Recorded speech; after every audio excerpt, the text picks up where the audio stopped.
Politique. Bonjour Daniel Fasquelle. Bonjour. Emmanuel Macron et Édouard Philippe chutent dans les sondages. Gros doute, titre Libération ce matin. Est-ce que vous doutez des capacités du couple exécutif ?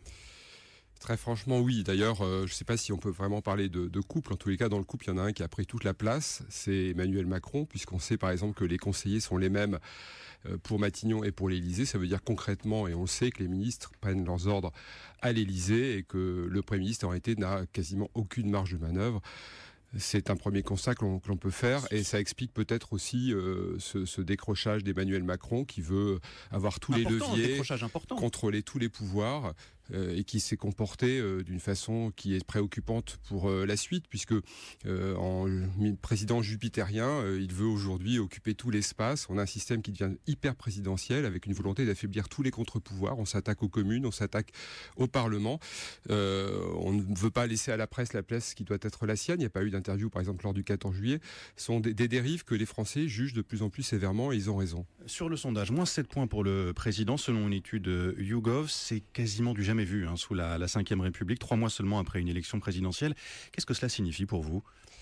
Ça signifie tout simplement que le président n'est pas à la hauteur de la fonction, ni dans son comportement, on l'a vu par exemple à l'égard du général de Villiers, ni sur le fond. Les promesses ne sont pas tenues, on voit bien qu'il y a des couacs, des revirements.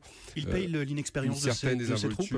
Je crois que lui-même paye sa propre inexpérience. Il est peut-être arrivé trop vite, trop tôt, à un poste de responsabilité qui aujourd'hui le dépasse, avec des comportements que je juge moi très sévèrement.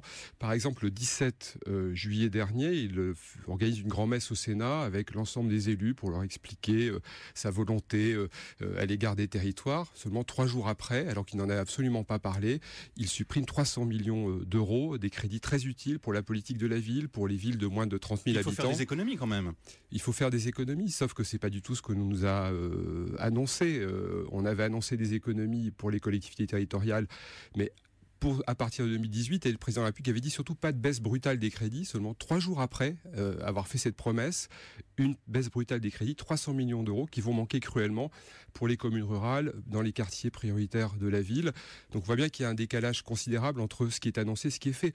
Pour le budget des armées, on nous a annoncé une augmentation du budget des armées, et puis concrètement, on supprime 850 millions d'euros alors qu'on sollicite de plus en plus nos soldats.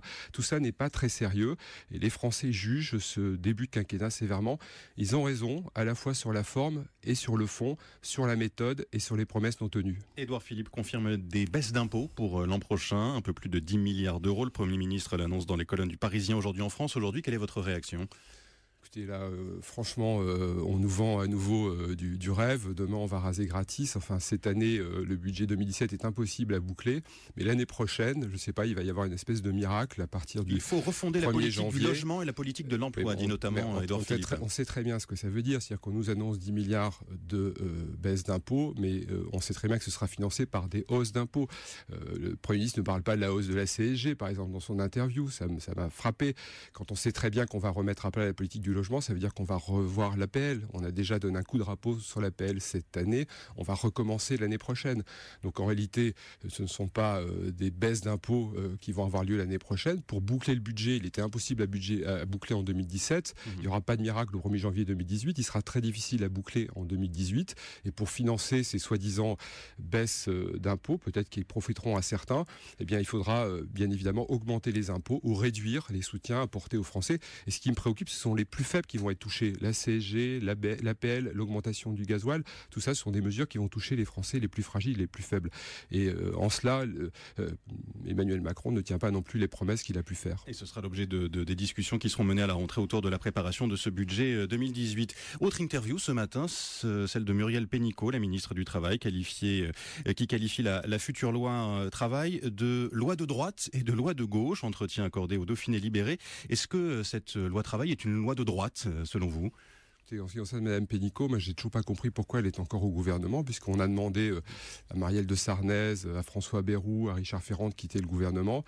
Elle, alors qu'elle est sous le coup des mêmes accusations ou elle-même d'affaires quand même relativement graves, elle est toujours au gouvernement. Mais sur la loi travail. Sur la loi, moi je l'ai votée. D'ailleurs, moi je suis dans une opposition constructive, comme je l'ai annoncé dans le cadre de ma campagne. Le problème c'est qu'en face, on n'a pas de majorité constructive.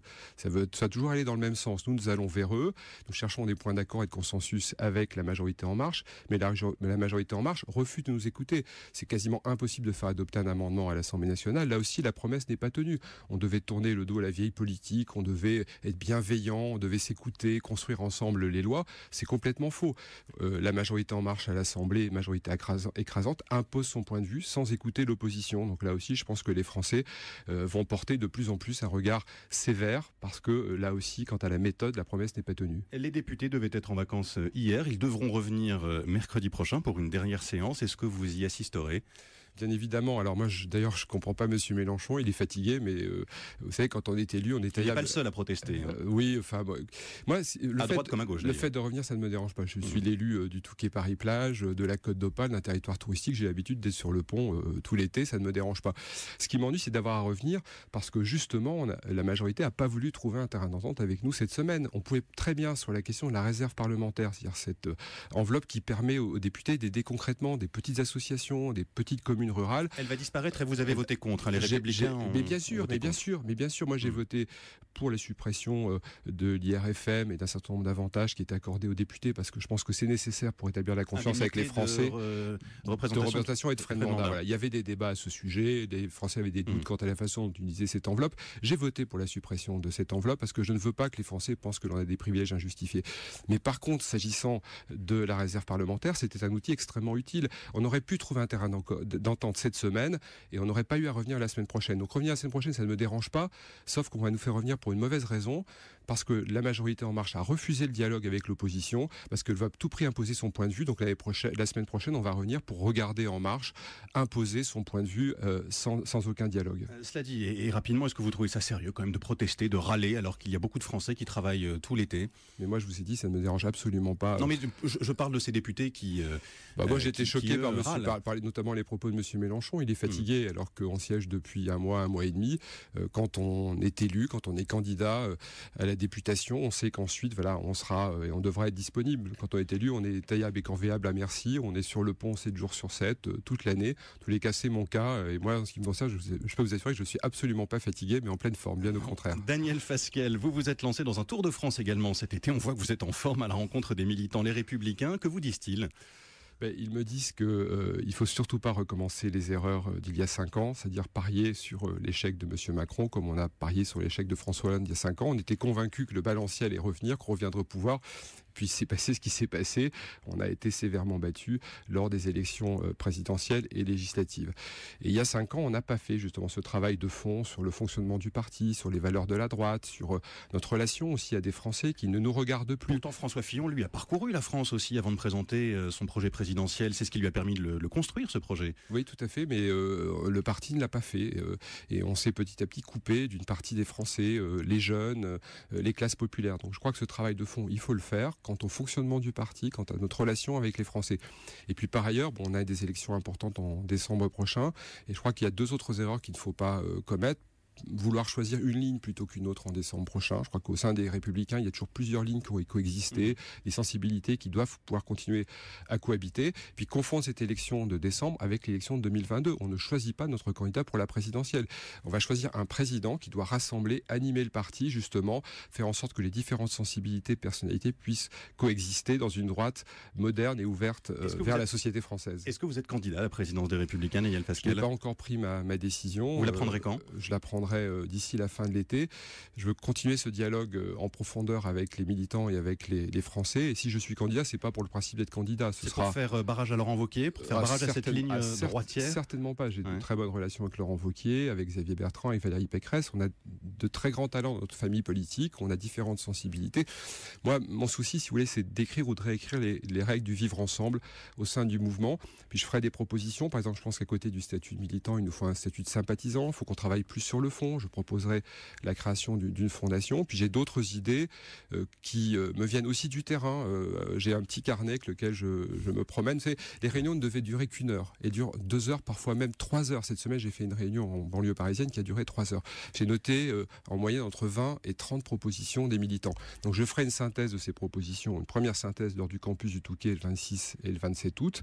Et si je suis candidat, ce sera avec une équipe et sur la base d'un projet, que j'aurai écrit et défini avec les militants. Ce que dit disent aussi les militants que vous rencontrez, c'est qu'ils ont peur de ne pas être entendus. Ils ont déjà eu face à eux des responsables du parti Les Républicains ou avant même de l'UMP, et souvent ils ont été déçus parce qu'ils n'ont pas été entendus au final. Mais ils ont raison. Moi aussi, j'étais dans le passé déçu. C'est pour ça que j'ai décidé d'entreprendre cette démarche. Je ne fais pas semblant. Moi, je ne fais pas des grands-messes.